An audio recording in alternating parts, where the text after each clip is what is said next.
Bonjour à tous, j'espère que vous allez bien. On se retrouve aujourd'hui pour parler de mon journal de décembre, tout comme l'année dernière j'avais fait mon journal de décembre également.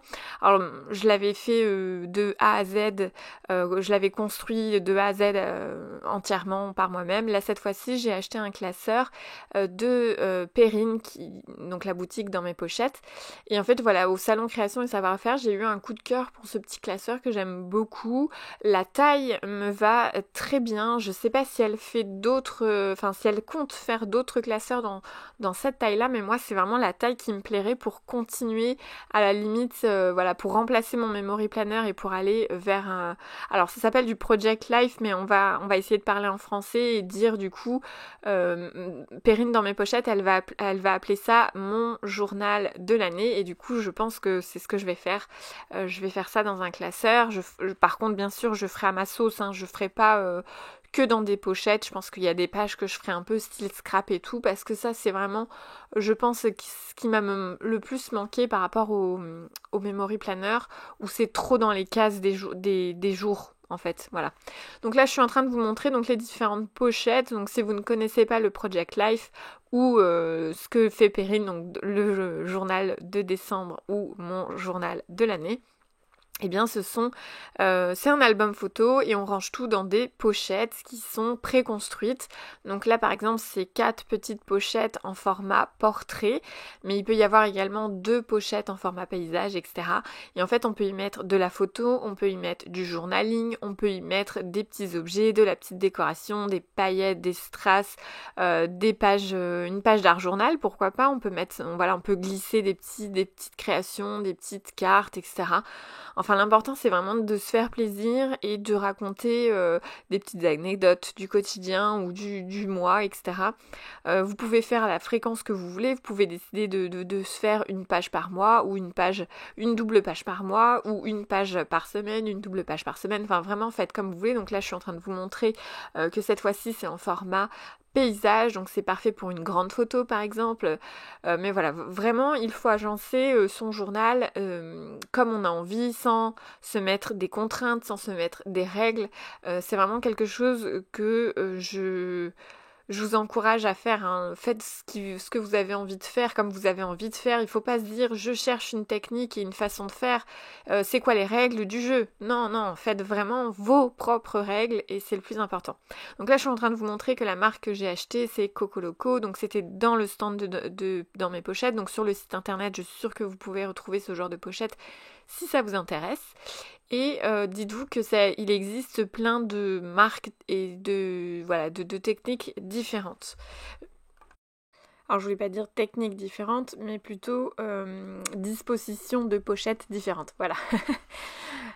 Donc voilà, donc là je vais tout doucement, voilà, je suis en train de déballer les pochettes et en fait je vais tout doucement mettre en route mon journal de décembre. Alors quand je le mets en route, je suis déjà très en retard parce que l'année dernière j'avais carrément préparé, mon truc était préparé je crois 3-4 jours avant, c'est-à-dire la structure était prête avant le 1er décembre.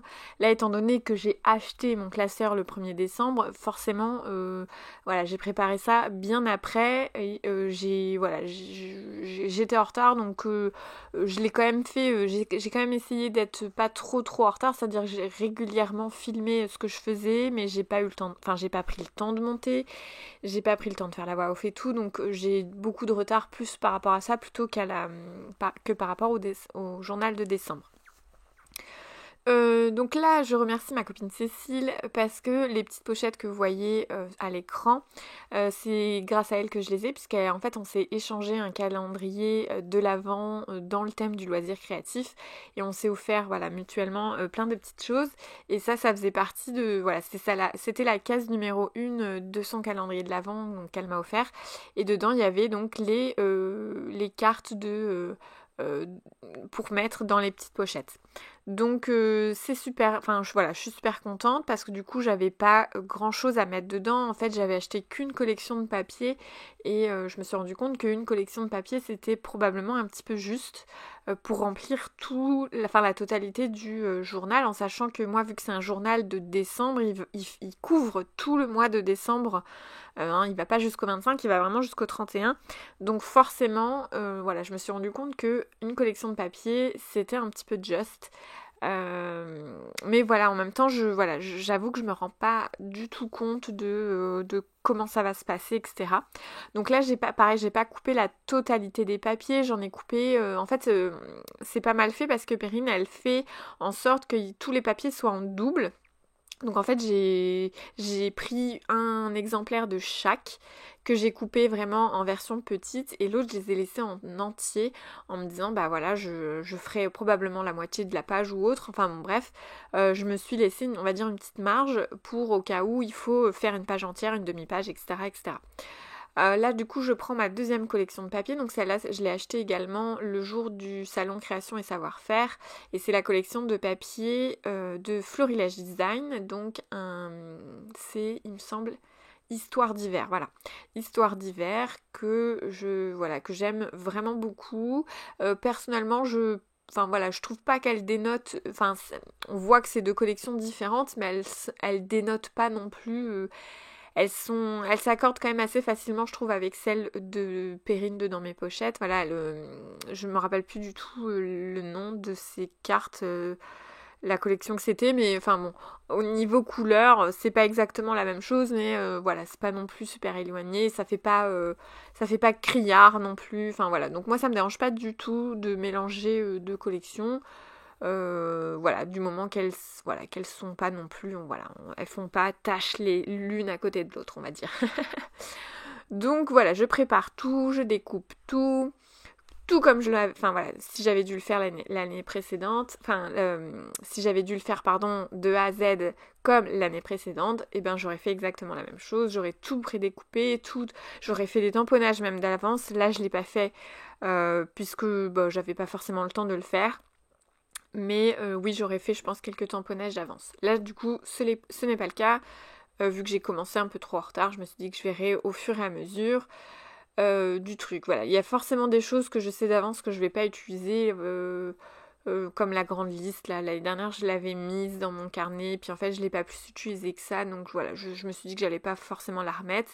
Mais éventuellement, le verso, je peux quand même découper des petits éléments ou des choses comme ça. Donc voilà, on sait jamais. Je découpe également, donc ça a été long, mais j'ai découpé toutes mes petites phrases, comme ça c'est fait, j'ai plus qu'à piocher. Voilà, après, voilà, quitte à faire du découpage comme ça, autant que ça soit une seule fois, où c'est, on va dire, un petit peu long, effectivement, de tout découper. Je crois que j'ai mis plus d'une vingtaine, je crois que j'ai mis 20-25 minutes à peu près à tout découper. Mais au moins une fois que c'est fait, c'est fait. Là j'ai tout rangé dans des petites pochettes parce que j'avais pas mon plateau. D'habitude j'ai un plateau dans lequel je range tout. Là je me suis organisée autrement. J'ai tout mis dans des petites pochettes pour fouiller dedans au fur et à mesure. Alors je sais pas si vous avez fait attention, mais j'ai alterné entre mon massicot et la guillotine, enfin la mini guillotine que j'ai. En fonction de mes besoins, je prends l'un ou je prends l'autre. Et puis bien sûr, quand il y a certains éléments où j'ai pas le choix, je le fais au ciseau, c'est entre guillemets moins risqué. Donc voilà, tout ce qui est petites étiquettes ou petits éléments en rond. Alors je pense que j'ai à peu près, il me semble de mémoire que j'ai trois emporte-pièces ronds, mais à chaque fois ça tombe sur une taille de rond que j'ai pas. C'est un peu bête, mais voilà, du coup je découpe mes ronds à la main. Alors c'est vrai que à la limite je pourrais faire un cadre, prendre une matrice, une perforatrice pardon, plus grande à la limite, ou plus petit, non, moi j'aime bien quand ça tombe pile ce qui a été dessiné par la marque, on va dire, mais bon. Du coup, je le fais à la main, donc mes ronds sont peut-être pas parfaits, mais tant pis. Alors, il y a quand même quelque chose d'important que je voulais vous montrer, c'est-à-dire même si on n'est pas fan, comme moi, des pochettes, il y a quand même un avantage à faire ça dans des pochettes, c'est qu'il n'y a pas de chute de papier, c'est-à-dire qu'en découpant dans une feuille à 30 par 30, pardon, et que on souhaite diviser ça, voilà, là, donc là j'ai coupé par exemple une grande feuille pour mettre dans une page complète, mais par exemple voilà, là par exemple la chute de cette page là me sert par exemple pour un format paysage, et par exemple le format paysage je peux le recouper en deux et du coup ça me remplira deux pochettes. Donc en soi c'est, je trouve, assez économique comme système, enfin économique, jusque-là j'ai jamais trouvé que je faisais beaucoup de gâchis, mais c'est sûr que je faisais un peu plus de chutes. Mais avoir des chutes, ça ne me dérange pas dans le sens où je vais toujours les réutiliser pour faire de la carterie, etc. etc. Donc en soi, avoir de la chute, ça ne me dérange pas, mais ne pas en avoir et vraiment utiliser une collection jusqu'au bout, ça ne me dérange pas également non plus. Tant pis, il n'y aura pas de chute pour faire de la carterie. Mais voilà, je trouve que c'est assez intéressant en tout cas de souligner cette info-là parce que c'est intéressant pour les personnes par exemple qui ont peu d'espace et qui n'ont pas envie d'avoir une énorme boîte à chute. Et ben voilà, c'est quand même, je trouve ça, ce système du coup très intéressant pour ce côté-là. Donc j'ai préparé plusieurs feuilles, donc là surtout voilà avec des papiers calques, je me suis un peu préparé des petites séparations, donc avec une perforatrice classique de bureau, je viens repérer, donc là je le fais j'avoue pas forcément le plus... Enfin, je le fais de la manière plus rapide, c'est-à-dire où je plie légèrement le papier pour avoir mon centre. Si vous n'aimez pas cette technique-là, bah, tout simplement vous faites un trait de crayon en mesurant. Mais voilà, après vous faites bien comme vous voulez. Moi j'ai fait au plus rapide. Voilà, là donc je passe à la préparation de mes photos. Donc je crois que au moment où j'ai commencé cette première partie, parce que comme je vous l'ai dit, j'ai filmé beaucoup et j'ai monté après. Je pense que facilement, il y avait au moins 10 voire 15 jours déjà de passer dans le mois de décembre, donc j'avais pas mal de photos à éditer. D'ailleurs, je savais pas si j'allais toutes les utiliser ou pas, je savais pas encore exactement. Voilà, je pars vraiment à l'aventure avec cette nouvelle façon de faire. J'ai trop, entre guillemets, trop l'habitude de faire avec le memory planner ou enfin, oui, c'est ça, j'avais mes petites habitudes, ma façon de faire, je savais ce que j'allais, enfin, voilà, je suis plus, ouais, je suis plus dans du pas sûr, on va dire. Là, voilà, voilà, je suis pas garantie que j'utilise toutes les photos parce que je sais pas encore comment je vais agencer les pages. J'ai pas fait attention, mais je savais d'avance que j'allais pas avoir une photo pour chaque jour du mois. Par contre, il y a forcément des jours où j'allais avoir 3-4 mois d'avance. Donc voilà, une fois que j'avais un peu placé mes photos à peu près, comme je vous l'ai dit, un peu comme je le sentais en fonction d'eux, même si voilà, il y a toujours cette marge du coup de sécurité, je me suis attaquée au journaling parce que je me suis rendu compte qu'il fallait que je le fasse quand même assez rapidement pour que visuellement j'oublie pas, enfin pour qu'il ait sa place et que j'oublie pas de le placer parce que là contrairement au memory planner je n'ai pas le côté note pour noter mes petites anecdotes. Alors, en général enfin, c'est très rare que je mette trois plombes, enfin 3 tonnes de lignes à écrire. Donc là j'ai fait, voilà, donc en gros je me suis fait un truc sur Canva où dans chaque case je note une petite anecdote, etc. Vraiment quelque chose de plus ou moins rapide en fonction de ce qui s'est passé. Il y a des jours où je noterai rien parce qu'il s'est rien passé. Il y a beaucoup de jours dans le mois de décembre où j'ai été malade, donc forcément je vais pas mettre une petite anecdote où je vais marquer aujourd'hui j'ai été malade et j'ai eu la gastro. Non, j'ai juste marqué j'ai été malade de tel jour à tel jour et puis basta. Voilà, je vais pas raconter une anecdote par jour en disant que je suis restée au lit amorphe, complètement pas bien, etc. C'est pas voilà, c'est pas le genre d'anecdote qu'on a envie de relire et relire. Donc du coup voilà, je me suis pas attardée sur les jours où j'étais malade, je me suis pas attardée oui, désolée, comme vous pouvez le voir, c'est le brin, hein. C'est vraiment le bazar dans mon atelier et c'est comme ça quand je crée un album photo, c'est souvent comme ça parce que j'étale tout, j'ai besoin de voilà, j'ai besoin de tout fouiller, de tout mettre à plat, etc. Après, je re-range régulièrement, puis je refous le bazar régulièrement. Enfin voilà. Donc j'espère que, que je suis pas toute seule à faire ça. Enfin, je pense pas d'ailleurs, mais voilà. Donc là, je suis tout simplement en train de trier mon journaling et essayer de le mettre dans le bon ordre parce que voilà, forcément quand j'ai découpé, j'ai pas fait gaffe et j'ai tout remélangé. Enfin bref, c'est pas très grave, ça prend pas beaucoup de temps à resituer. Hein. De toute façon, mon anecdote est forcément liée à des photos, donc voilà, ou pas d'ailleurs, mais parce que voilà, quand j'ai marqué que j'étais malade, forcément j'ai pas fait de selfie de moi en train de souffrir dans le lit.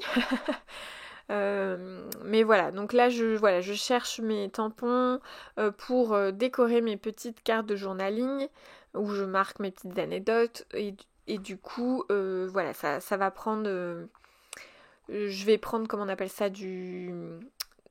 mes encres Distress Oxide. Alors au niveau de la couleur, c'est Tea Dye, j'espère que je le prononce bien. Et du coup, je trouvais que c'était la couleur qui se mélangeait bien avec les deux collections de papier en fait. Je trouvais que ça allait bien aussi bien à l'une qu'à l'autre. Alors vous pouvez voir là, j'ai fait un premier essai avec mon chiffre 1. Alors c'est des tampons dans mes pochettes où j'ai les chiffres de 1 à 9 en très gros du coup. Et j'ai fait un petit essai sur une carte de couleur et en fait voilà, je me suis vite aperçue que ça me plaisait pas et du coup j'ai décidé de me couper un gros paquet de cartes sur du papier blanc. Donc c'est un papier de chez Craftelier ou non, Weissen Créatif, pardon. Donc c'est un papier blanc de 30 par 30 classique, voilà, qui ressemble aussi à du papier scrap. C'est exactement la même épaisseur je pense. Et du coup voilà, donc là je prends la Distress Oxide Tea Dry, pareil ça va être je pense on va dire entre guillemets ma couleur commune partout, que je vais mettre partout. Et en fait voilà, je décide de reprendre mes chiffres et je vais faire un nouvel essai et en fait c'est ce que je vais faire de A à Z. Hein. Clairement je vais pas je vais pas me prendre le chou. Donc en fait, Perrine, elle avait des pochettes, enfin des poches, non pas des pochettes, des cartes avec tous les chiffres qu'elle proposait. Du coup, elle a sur un format de carte à découper, c'est-à-dire que je crois que sur une page, t'avais 4 chiffres à découper.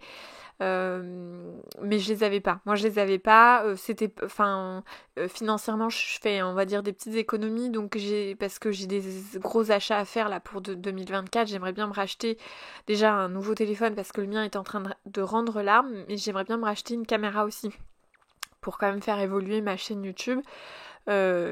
Pour faire évoluer mon contenu et tout. Donc du coup, voilà, en ce moment, j'économise des petits sous, on va dire. Et du coup, voilà, j'ai pas l'intention de racheter des choses. Donc je vais vraiment faire avec ce que j'ai, mon journal de décembre, avec ce que j'ai, en sachant que j'avais quand même acheté des nouvelles choses. Donc je suis pas malheureuse non plus.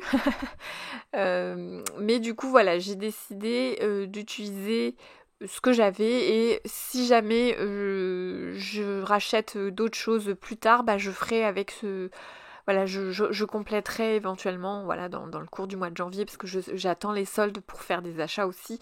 Donc voilà. Alors je suis désolée du coup si vous trouvez que cette vidéo est un petit peu brouillon dans la mise en scène de tout ça, mais au final je me suis dit que enfin voilà, ça